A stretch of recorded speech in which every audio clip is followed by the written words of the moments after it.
The boy from Genoa who really wanted a promotion. Hey guys, tonight we begin with something a little familiar. So go ahead, dim the lights, fluff the pillow, maybe reposition your blanket for maximum coziness.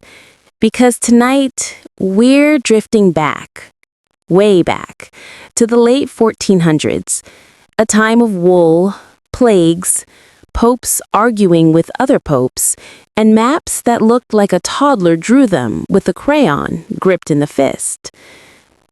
We're talking about Christopher Columbus. Yes, the ocean guy. The man every American school child hears about in between coloring worksheets of the Nina, the Pinta, and the Santa Maria. 3 ships that sound more like tapas dishes than vessels that changed world history.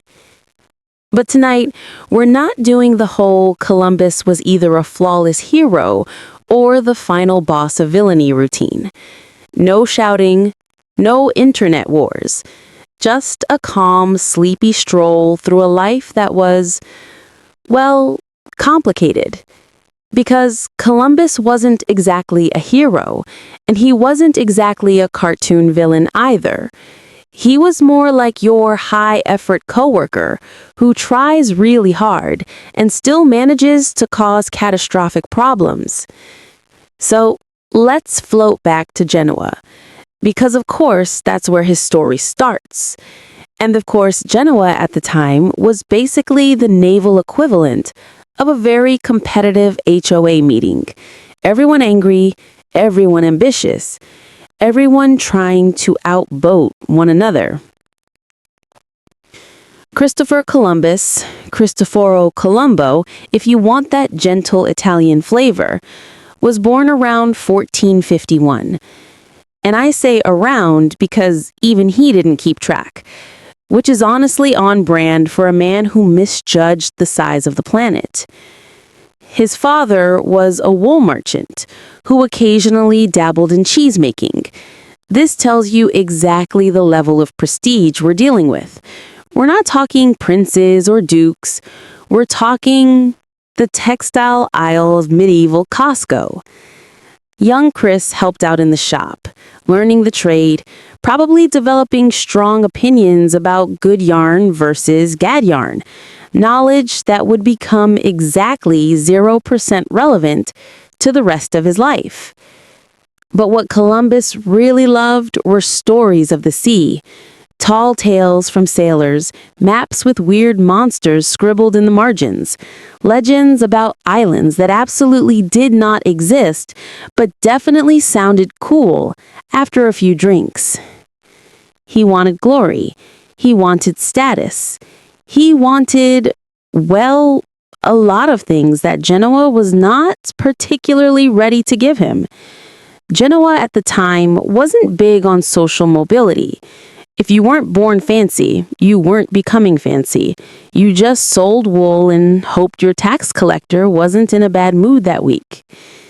So Columbus naturally wanted out. He looked at the sea and said, yes, that's my ticket.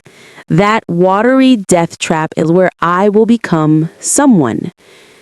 It was the 15th century. People had big dreams and very small survival rates. By his teens, Columbus was working on merchant ships. Think of these as the medieval equivalent of long-haul trucks, except made of wood and constantly on fire or sinking. He traveled around the Mediterranean learning the ropes. Quite literally, there were a lot of ropes. He wasn't special yet, just another sailor trying not to die of scurvy or pirates or storms or boredom. But he was observant and ambitious and extremely, almost aggressively convinced that he was destined for greatness. At around 25, he had one of those dramatic life moments that storytellers love, but participants probably don't. He was on a ship near Portugal when it got attacked. Things went badly. There was fire, there was chaos. Columbus ended up in the water and had to swim several miles to shore. Now, most people would emerge from the sea thinking, wow, I almost died. Maybe I should consider a safer career choice, like cheesemaking, or literally anything else. Columbus, he crawled out of the surf like a soggy cat and thought, this is a sign. I'm chosen. You'll notice a theme. Christopher Columbus had the self-confidence of a man who truly believed the universe was rooting for him, personally, even while trying to kill him on a monthly basis. He washed up in Portugal, which turned out to be convenient, because Portugal in the late 1400s was the Silicon Valley of navigation, cranking out explorers, investing in maritime tech, and hoarding maps like they were intellectual property. Columbus got married to a Portuguese noblewoman, upgrading his social tier dramatically, like going from bronze rank to platinum overnight. Through her family, he gained access to fancy nautical charts. These were the medieval equivalent of premium subscriptions. And suddenly, our ambitious, slightly salty Genoese wool boy turned sailor had access to the hottest content, secret map data. He studied them obsessively. He read accounts of explorers, geographers, and anyone with a theory about how big the world was. And pretty soon, he got an idea.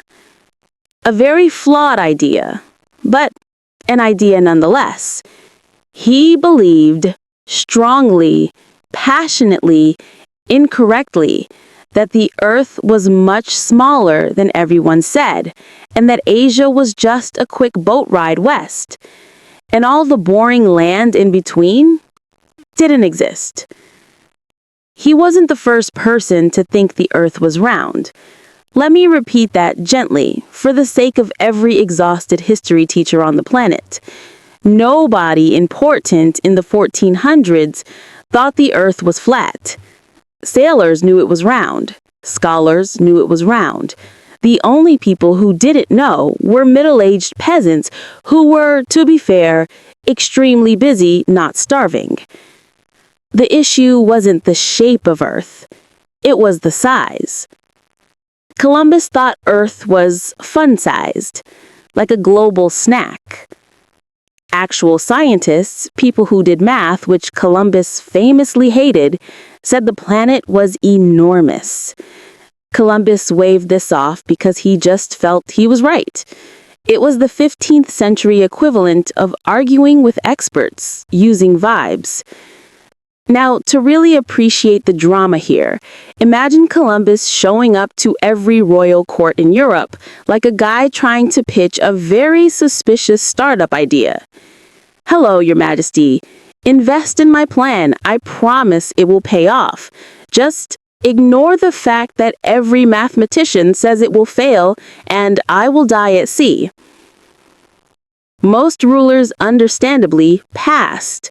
Portugal, England, possibly France. Nobody wanted to sponsor the world's worst calculated voyage. But Columbus was persistent, like an email newsletter you forgot you subscribed to. Eventually, he tried Spain, specifically Ferdinand and Isabella. They were busy at the time, doing a whole Reconquista thing, but they listened anyway, mostly because Columbus would not go away. His pitch? Pay me. Give me titles. Make me governor of everything I find, and give me 10% of the profits. Oh, and the profits will be huge. Their response? We'll think about it. And by think about it, I mean they spent literal years stalling, sending his plan to committees, getting second opinions, revising the terms, and essentially trying to ghost him diplomatically. Columbus was, in modern terms, the guy who keeps sending follow-up emails. Just circling back on my proposal, smiley face. Finally, after Spain finished the Reconquista and ran out of excuses, they said yes, mostly because they were desperate for new trade routes. partly because they wanted to beat Portugal at exploration, and probably because Columbus had worn down their resistance through sheer persistence. And so Columbus sailed. 3 ships, 1 wildly incorrect map, and enough confidence to power a small city. The Nina, the Pinta, and the Santa Maria weren't glamorous. They were small, crowded, musty, and smelled like the combined perspiration of 80 sailors who did not believe in bathing. Columbus was not a beloved captain. He tended to push his luck. He micromanaged. He made decisions based on intuition more than skill. He had big, I read half a Wikipedia article energy, centuries before Wikipedia existed.